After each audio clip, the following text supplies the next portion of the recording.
This is the Lakin Chronicles Road to Recovery podcast with addiction recovery specialist Dr. Greg Lakin. Real people, real stories, real addiction, and real recovery journeys. The road to recovery starts now. We're here next for the next episode of Lakin Chronicles. I would like to introduce Amber. Amber, thank you so much for coming over. No problem. It is so nice. So once again, we do these kind of interviews with people that have battled addiction and overcome it. We do it because your story, and your message and your secrets can really help others. There's a whole lot of people out there that I guess we don't touch. They say it's upwards north, close to 80% of people that actually need treatment and just haven't reached out yet, or maybe afraid or don't know what to do next. And then a story like yours, of course, is so helpful. So thank you. So, but here you are, just young, late 20s. Let's start with your story. Like, tell me how it all happened, where all of a sudden opioids became a presence in your life. Well, I mean, it never really bothered me. Like, I never got into drugs. I never was like a smoker even. My dad was in the military, so I was just really against that. I never even drank as a teenager. And I moved around a lot, and I was a teen mom first. So that was like where all my responsibility came in, and he was kind of like really everything to me. Before him, I didn't have much of a stable family because I had my mom in one state, my other parents in the other state.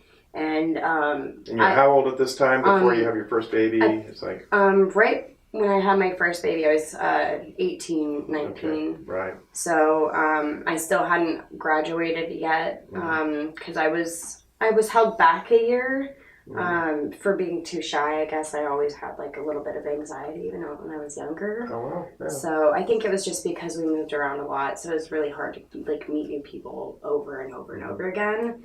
So I had my first kid, and that's kind of where everything started to move upwards for me. I had like this ambition to be successful in whatever it was I did. My mom, she was not that great of an influence. She was a stripper, but she was also like in Hustler magazine. So she did a lot of things that people look down on. I now have like a new understanding of it. Like, I don't look down on that. Like, just do what you do. If you are happy with it, then fine. But as a kid, I didn't really understand that.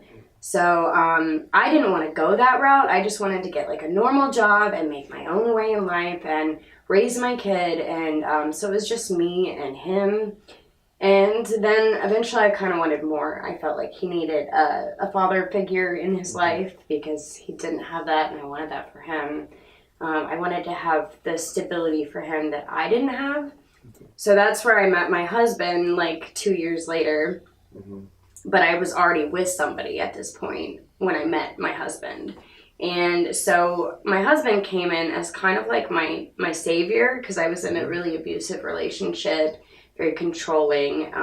But I was kind of on the fence of like what to do, because at this point when I was in this abusive relationship and I met my future husband, I just had a baby with this guy. Right. So I was like on the fence. I ended up moving in with my ex-boyfriend, who was the father of one child but not the other. And I just decided that enough was enough, because like I told you, my firstborn was kind of everything to me. He was my rock. He's what made me feel strong through everything. And I couldn't have him raised in that kind of environment where I felt like if he ever did that to another woman, it was because of me, because I allowed him to see that. Right. He was becoming kind of numb to the abuse towards me. And then I also worried that like, okay, well, what if one day I'm not enough? Like, what if he goes after my kid? Right. So I didn't want to be there anymore. So I called Brett. So you really had a crash course in growing up fast. Yeah, really fast. And you knew you wanted more for you and your child, but you probably didn't have like a great nuclear family or a normal type family to just model after. So you probably didn't really know how to go about it. I mean, how would you? I mean, I had to kind of figure everything out by myself. I couldn't ask for my parents for help on anything because they were one end was very strict, and I had gone the route of dropping out of school and having a baby. And then on the other end, my mom wasn't very stable herself, so I couldn't get help from anybody. So I kind of had to either figure it out on my own, Yeah. which was really hard to do. So basically I had to jump from boyfriend to boyfriend just to make sure I had a roof over my head and stuff like that. Right. So really, you were only given two options, and one, of course, as a teenager or late, early adult, it's like, do I go with the strict one? Do I go with the enabler one? Do I, what is in between? And plus, I don't know. When we're young, we don't even know what kind of person we're looking for. Yeah. We don't know what's good for us. So. Yeah. Well, good. And I also didn't want to introduce a lot of people to my son's life just to rip them away. And then also there's this newborn baby that I now have. And I couldn't even bond with her in a way that I liked. And I never ended up being able to because of what happened after I met Brett. And he got my stuff and we moved me out of there. And his parents really helped me out a lot. But during this process, my ex said that he wanted to take the kids to see his family. And that was all the way in another state. That was in Oklahoma. Wow. And I said that was fine because they had built a bond with my son. Because, I don't know. We were not together very long. And I don't know why I trusted them with my only important thing in life. But I did. I didn't think that they would ever do anything so crazy. But when I went to get my son back after the weekend was over, they didn't give him back to me. Oh, wow. And I didn't get him back for another year and a half. Wow. It was legal kidnapping. Right. Because the judge there, it was a different, I don't know, it was weird because they knew the judge. And when they filed to get, it was emergency custody, is what they filed for, saying that I was a drug addict, which at this point I wasn't.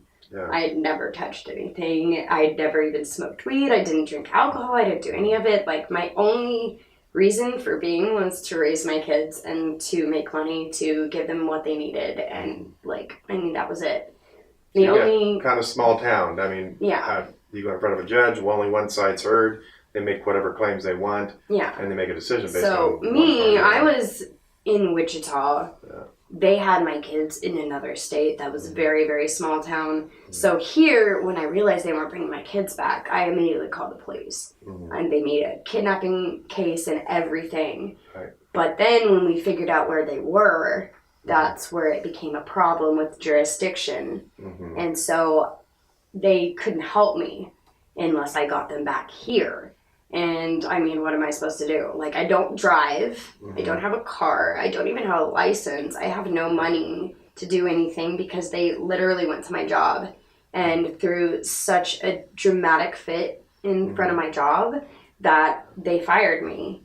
I worked at a club and he constantly accused me of flirting with people, which was ridiculous. I'm a waitress. You kind of have to. Right. So at that point, I didn't have a job. I didn't have anything to travel there to get him back. So I did have a few friends that because of the police finding out that he was in a different state, they took me down there. But we didn't have an address. So we drove down there, driving around for 8 hours, just trying to see if anything looked familiar to me. And we just drove around for 8 hours trying to see if I could find a road that led to the house, because I knew what the house looked like. And so by that time, I ran into a sheriff, which I told him what was going on.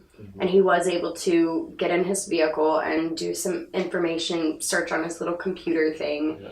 And he said, do you know about this? I was like, what do you mean? He said, they put an emergency custody order. And I was like, wait, how is that even legal? Yes. How can they do that without even informing me, without anybody contacting with me? There's been no police contacting. I even called the police and they didn't tell me any of this because at the time I filed for kidnapping first. Right. And then when they realized that they had to do something quick. So I don't understand how any of this could not have been relayed to me without me, all of it happened without me knowing. And in just a matter of a weekend. So finally when he told me this, he showed me the paperwork. And apparently the reason he was in emergency custody was because they said I was addicted to cocaine, which was ludicrous. And if that was true, they were supposed to do a CPS and they were supposed to do a drug test. And if I failed, then they would investigate. Then they would decide if I was unfit or anything like that. They never did that. So they kept my children, and finally I got a court date like a month later. My kids were gone for a month.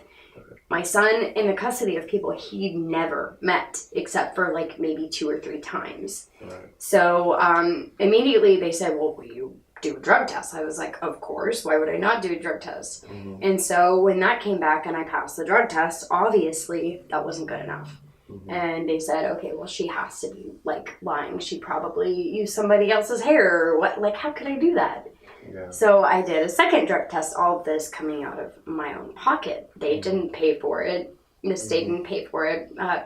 Hair follicle test was $100. So now this is $200. When that passed, they then wanted to say, okay, well, she wasn't using drugs, but she's bipolar and she's crazy, so she's unfit. And so I had to go and I had to get myself a therapist to take a test to show that I was a fit mother, that I didn't even have so much as depression. Mm-hmm. Like, why do I have to go out of my way to prove every little lie that they come up with time and time again, that it's not true before I get my child back? Like, I don't know what they're doing to him. Right. I don't know them like that. That was just his family, and he was already abusive to me. Mm-hmm.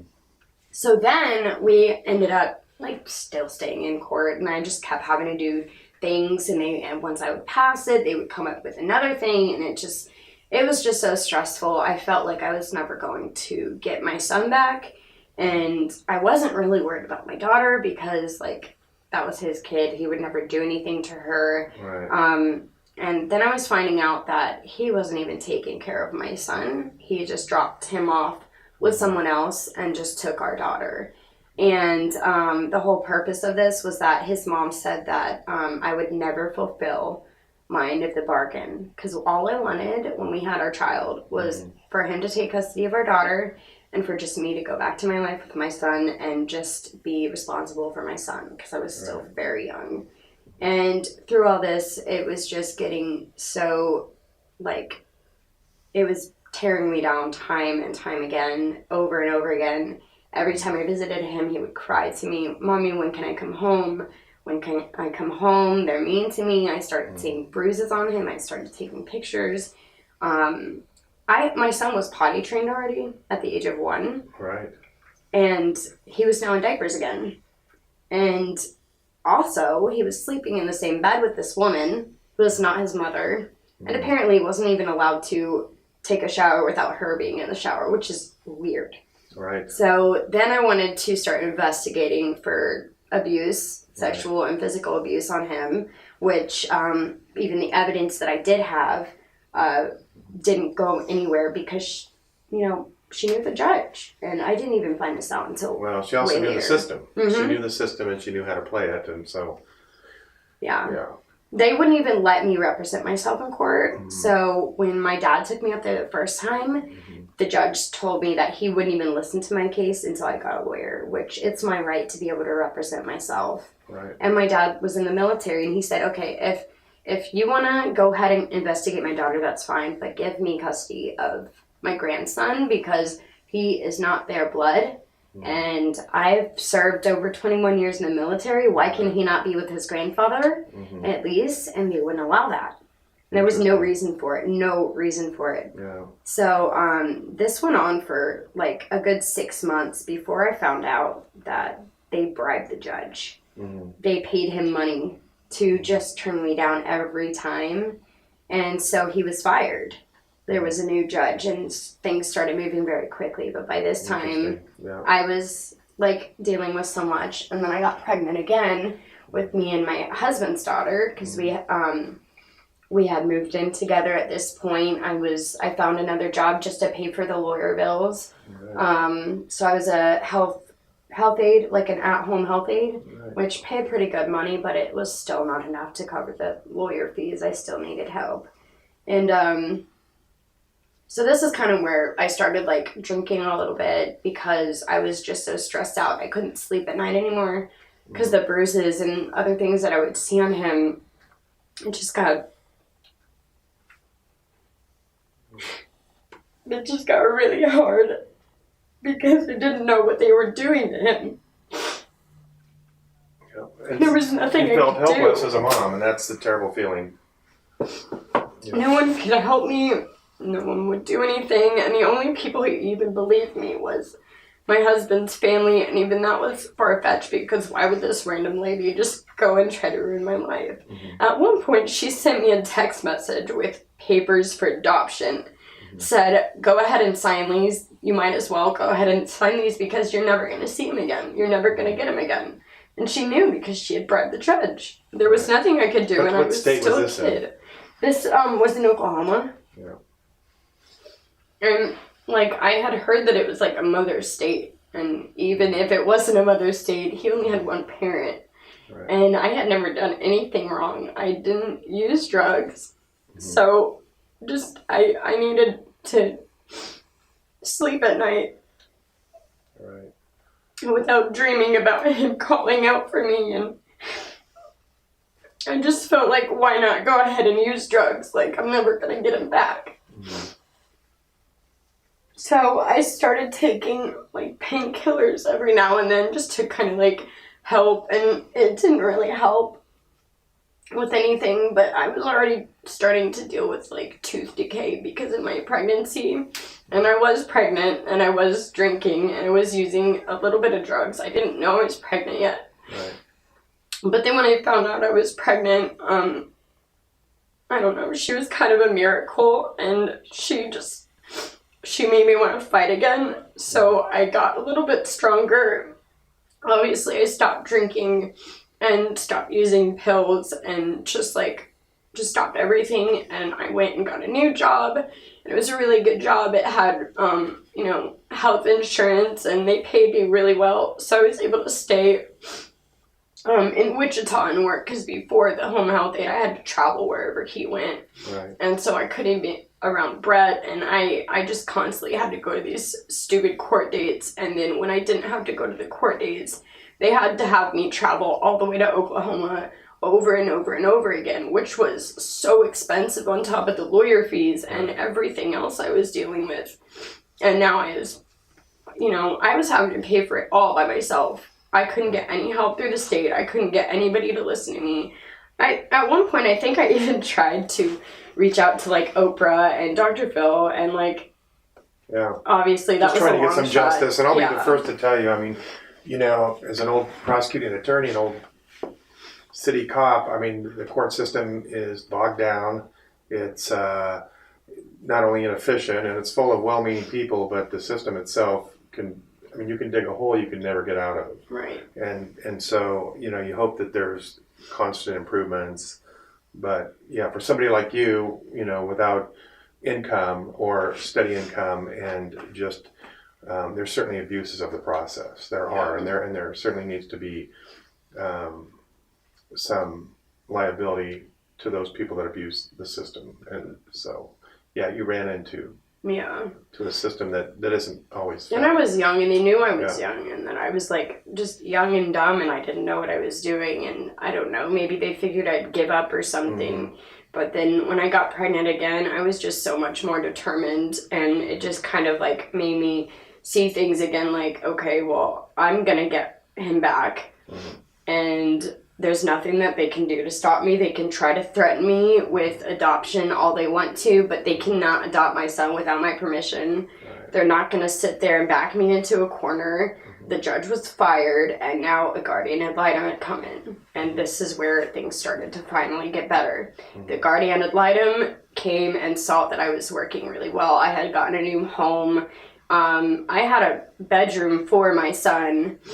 And he had everything in it. He had a bed, he had its toys. I had it set up like he was living there already. And that was the thing that really helped my case, was the fact that I had all that. Right. And he wasn't staying with me. He wasn't even allowed to be over at all. And, like, I was allowed no visitation for no reason. And when he went to go interview them, he didn't even have a bedroom there. And he'd been living there for almost a year now. And it was just ridiculous. So it took a guardian to actually come in there and get the facts, get the story. Yeah, and she didn't like that. She did not, because he was literally just saying such amazing things about me. Like, she has literally worked her way up from nothing. This shouldn't have happened in the first place, but now you guys want to reintegrate her child to her, even though it should have never happened, because you're saying that he's been taken away for too long, so now he needs to slowly get back to know her. Yes. But it didn't make any sense. None of it did. But he was literally backing me up, telling them how amazing it was that such a young person was able to handle all this, hadn't given up yet, and was still fighting. Like, no other person as young as I would have been able to handle all that stress. And for a minute, I wasn't able to, but I had to do what I had to do to get him back. And, I mean... So this is a credit toward your perseverance. And I mean, you may have been down for a little while, but you picked yourself back up. But then she got really pissed about the fact that he was backing me up, but he was starting to say really bad things about her, saying that he sees that my child's scared of her, that there's bruises, that there's no sufficient, there's nowhere for him to sleep except for in her bed, and he doesn't have any toys, he doesn't have anything. He barely even had any clothes. I mean, the only clothes he had were the ones that I brought. You're talking about the guardian ad litem was telling the judge all of these things, all these negative things about her, that she wasn't even capable of caring for him. And I had everything for him, like he had never left. So, like, he didn't understand why this was still going on. She didn't like that, because now they were looking into her, getting him taken away from her because she was not providing for him in the way she should have as a guardian. And so she had him fired. She had him fired. And when things were finally starting to get better for me, he was fired. And at some point, I realized that my lawyer had made a deal with them, because the first thing I wanted to do was fight for custody of my son back. I wasn't concerned about my daughter, and this is where my lawyer said, no. If you don't want to fight for both custody of your daughter and your son, then I will not work for you. I had already paid her like $15,000. Got it. So I didn't have a choice but to stick with her. And if I would have just fought for custody of my son, this case would have been a lot quicker, because of the fact that he was no blood relation. I didn't do anything wrong. And so after the guardian ad litem had been fired, this is when I really started to go downhill. I had already given birth to my daughter, and she didn't even know she had a brother. She didn't know she had a sister. She didn't know any of it. And it was so frustrating, because every time I felt that I was being a good mother to her, I felt guilty.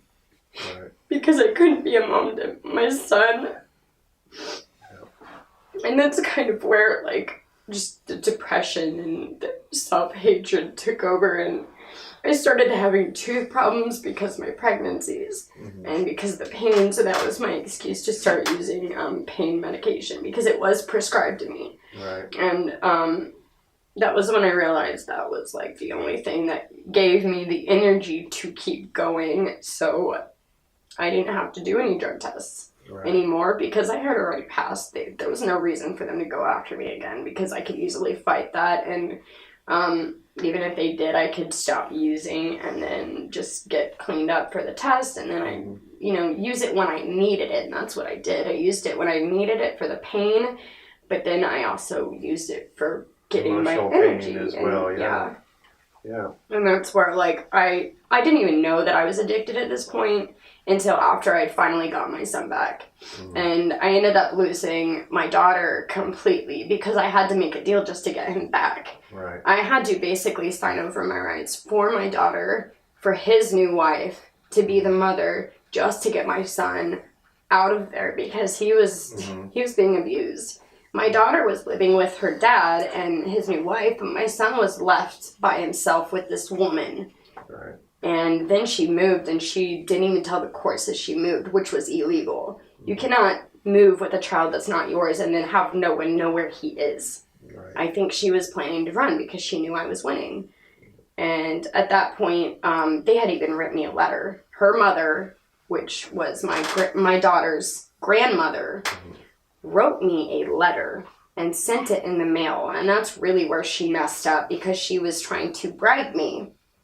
And at this point, I already started having visitations to my son for weekend visits and stuff like that. So he was, he never needed reintegrated back in my life. It was not even, I mean, it was just a year. Right. He was still very young, and I saw him every time I could. It's not like I went weeks and weeks without visiting him. I paid so much money, and I worked so much overtime to make sure that I could go up there and bang on her door until she allowed me to go in her house to see my son. Mm-hmm. So, anyways. So she realized you weren't going to go away. No. Right. So she sent me this letter and basically telling me she would give me my son back. And that's where she messed up. She allowed me to have my son, mm-hmm. and she never came to pick him up. And I had already had him for a week and a half at this point, and I had the letter, which is written proof that was stupid of her. Mm-hmm. She was trying to bribe me to pay me every month to allow me to let her take him every other weekend. Yeah. And that, like... So it's kind of a happy ending, right? Right. Yeah. So she messed up. She left him with me for like almost 2 weeks. And at that point, I had a new lawyer mm-hmm. who was actually fighting for my son. And now he's back here in Kansas. Yeah, I mean, I've had him back for a while now. He's 10 now. Oh, yeah. And this happened when he was 1 through 2 years old. But it still affects me. And I think, like, after I got him back is when it really got bad for me. Because I felt so guilty that it had been a year and a half that I lost of him. And then my daughter, like, I never saw her crawl. I never heard her talk. I still see her now because I'm really good friends with my ex again. Right. And I'm really good friends with his wife. And they realized they messed my life up and my kid's life up. So it was just his mother. Like, she was crazy. And she thought that I was, like, I don't know what she thought. But she got in his head and, like, made it about her somehow. Mm-hmm. And it wasn't him I was fighting. It was his mom the entire time, which was weird. Yeah. Took him a while to see it, though. Yeah. So after everything started going back to normal, we finally started, like, we had a normal thing going. Even years later, like, I just started using more and more because my teeth kept getting worse and worse. At this point, I couldn't afford to see a dentist because of how much I still owed the cords and everything. So I had to just manage the pain with whatever I could at this point. Pills were getting less and less on the streets, so I started going to whatever else I could use for pain medication. At this point, my teeth were, like, decaying so much more rapidly than they should have probably because the drugs, which was putting me essentially in more pain than what I was feeling before. Right. And then it also helped me to, like, get over the depression, like, give me more energy because I was still so depressed. And I think I still suffer from PTSD from all of it. That it's like I can't get up out of bed unless I'm using something, and then it makes me feel guilty that I can't even play with my kids now. So it just had, like, I had to use something to just be a mom now, which was ridiculous. And you're young, so you build up a tolerance fast, and you end up having to take more of it. Yeah. Well, was it Lortabs? It was anything. Whatever? Like, I think it started with just Percocets and Lortabs, and then it started to move up to really anything, oxycodone or whatever, and, like, I wouldn't even know the names of half the stuff I took. Right. Because my husband's a drug user as well. He's a drug addict as well, and he's also going through recovery. But, he's doing a great job. Yeah. He admits he's responsible for, you know, making stuff available to you, right. and but by the same token, he's super proud, and he's done well as well. He's been a really big part of me to coming to treatment because he wanted to get help because I had convinced him he needed to go back to college because at this point we had twins. Right. And of course I stopped using cold turkey. I was never ever using while I was pregnant if I knew I was pregnant. So I would stop, which was very dangerous, especially for me being pregnant with twins, which was already very dangerous. And so I stopped cold turkey when I got pregnant with them. And so the entire time I was pregnant, I was just withdrawing constantly. And so then I started having blood pressure problems. I had a stroke because of it. And but then I had them and I had to go back to using just to get rid of it because this whole time I was still withdrawing. Withdrawals, yeah. And I don't know if it was just mental or, like, what, but even after, I think it was like 6.5 months that I was pregnant with them and before I gave birth, because you never carry full term with twins. You ran out of room. Yeah, especially with those two. Like, I bet. they were over 10 pounds together. Oh my God, yeah. And I'm tiny. And I've seen them. Yeah. They're awesome, They're amazing. And like, so I would have never come here if it weren't for him. At that point, we had more responsibility and I wanted him to get clean. Thoughts that they may, that people are going to find out this dirty secret, and you learn that it's common. It's common, and it is. Everybody has these and battles, I realized that later, like when he finally convinced me to come in and we talked and stuff like that, like no one was going to come and take my kids because I was getting help. Right. If I wasn't getting help and somebody had found out, I wasn't going to be given another chance, and this was my way to not only keep my kids safe, but also to keep them having a family, because I mean, if I was still going, like, I don't know, people die all the time from drugs. They do now, you never especially, think it's going to happen to you, but now, like, you're getting stuff and you have no idea what's inside of it. Yeah. I could have died in the car with them. Number one killer of young adults, absolutely, yeah. And then, when you know you need help is when you're starting to bring your kids to drive around for hours just to wait for somebody to bring you stuff. Like, that's the most embarrassing and low feeling that you can feel, is that you have to tell your kids, like, just be patient. If you wait a little while, we'll take you to the park afterwards. Like, this is the worst thing that you could ever... Making you do stuff you normally would never exactly. do. Yeah. Like, this stuff that you see on the news of people that end up getting their kids taken away or leaving their kids alone while they go and overdose is... That's the things that they say to them, and I am so happy because I was only here for about 6 months before I started getting off. Right. So I was very determined to just get clean, because at that point the only reason I was even using was now to not withdraw and get sick, because if I got sick, I really couldn't take care of them. It was not battling depression, it was battling me being weak and shaky and feverish and miserable, and it's not about the buzz or euphoria or anything. It's about just not being sick. And my kids, it's not their job to take care of me, it's my job to take care of them. Right. So you've done wonderful. You titrated down and I mean, so you're doing incredible. Yeah, I never noticed nothing. A different kind of mentality or anything? I do. I'm able to rationalize. I still suffer from anxiety and PTSD with people that I don't know. If I know you and I've had a conversation with you like more than a few times and I know you by name, then I feel comfortable enough to be very social. But if it's people that I don't know, I'll sit there and think about going and seeing them or them hanging out with me, and I will dread it, and I will make up every excuse in the book to not go. Right. And it's just, I don't think I'll ever get over that, but I don't think that's due to the drug use. It could be a little bit, but I think it's mainly due to what I went through. But, yeah. And we're usually pretty good about, I mean, so many of the people that get relief from Lortabs, Percocet, there is underlying social anxiety. Right. And then, of course, it just amplifies it. I was on some anxiety meds for a little bit when I first came here. They had me on some anxiety meds, but then I decided I didn't want to take anything. I didn't want to take anything anymore. I just wanted to take the methadone and get clean. And when I got clean, I didn't want to have anything else after. Like, I don't want to have anything. If I take anything, it's going to be Tylenol PM to go to sleep, and just, something I'm not going to be addicted to or be relying on. And so I decided that I didn't want to take the anxiety medicine anymore after a little while. So when I started going down, I stopped taking the anxiety medicine. And my husband was against it, but my counselor was very supportive of it. She understood why, and I've never been happier. Like, I'm able to handle my anxiety, and if I think I hear something outside, I'm not like sitting there staring out the window thinking somebody's coming after me. Like, I mean, it took a little while, but the paranoia is pretty much completely gone.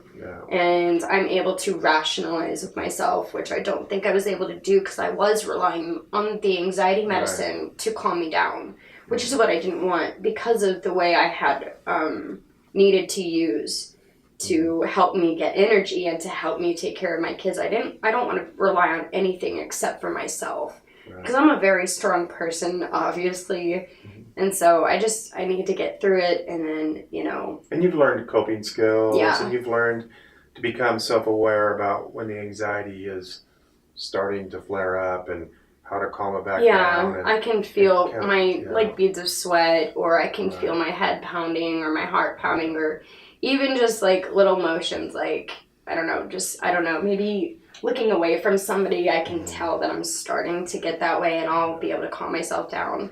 My daughter is really good at telling when it's happening. Yeah. So she's one of my coping mechanisms, which I used to think was wrong, but I don't think it's wrong as long as I'm, working on it. And you should rely on your family. You should accept help when it's given. I used to be completely against that because I didn't think anybody would care because of what I went through. Right. Couldn't trust anybody. Yeah. So now I just realize it's just that I was trusting the wrong people, and there are people that care and that want to help you. They don't want to just take your family from you. And the reason for this is the methadone's got a real long half-life. So that reactive part of your brain that's just always in crisis mode, that kind of feeds the paranoia and feeds, the amplified fear of withdrawals. It starts to quiet down. And then you felt over the course of months, that now you're back in control. Yeah. You're able to logically think things out. You have better understanding about what's going on, and that's all part of the process of your brain shifting back to normal. Since then, I've graduated from high school. I've done a little bit of college. I kind of stopped that because I was in between wanting to do more things. I started cooking, I started makeup, and I'm just on so many different levels now that I couldn't be before because I was spending all my time either looking for something or spending all my money on it. I couldn't even buy my kids really nice presents or just go out and take them for ice cream or anything without using. And it's just really nice to feel like I'm alive again and almost to where I was before the whole thing with my son happened. So I feel almost normal. And your husband, you guys did this together. Yeah. You used a little different, he's on, or used Suboxone. Yeah. But the same process, the same, desire to both get better at the same time, which really is awesome. He's not here because he's got some kids to look out for, but he's very proud of you as well, and you should be proud of him. You guys are doing great. I've heard a lot of people that use together, they can't get clean together because they enable each other. Right. But really, we've both been what's enabled each other to get clean, which has been really, I think, amazing. And not a lot of people can do that. Right. But I think we have a main need for our children, and for our children is each other in the middle of that. So, without each other, we wouldn't have them, and they really keep us strong.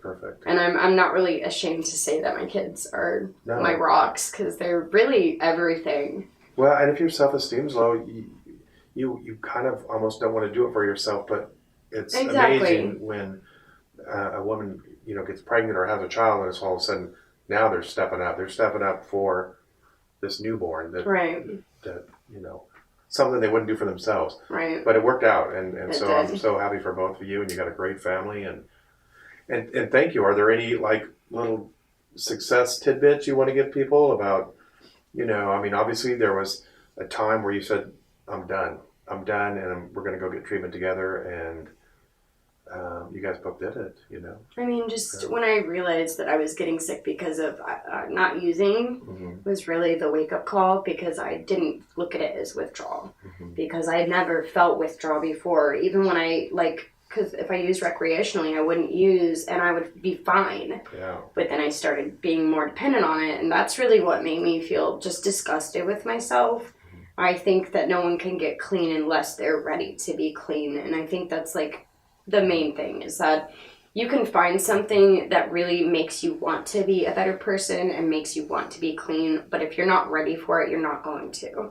You have to be really stable enough in your heart, maybe not in your mind, but in your heart, to believe that you can do it and you're ready for it. And yeah, And you're a testimony that life on the other side is worth it. Yeah. All of a sudden, you didn't need an artificial buzz. You've got some pretty interesting hobbies, and you've got some interesting life plans, and It's all Now I think my high mainly comes from my kids laughing and smiling, and if they're having fun, or if they're making silly jokes, or if they're doing something really cute.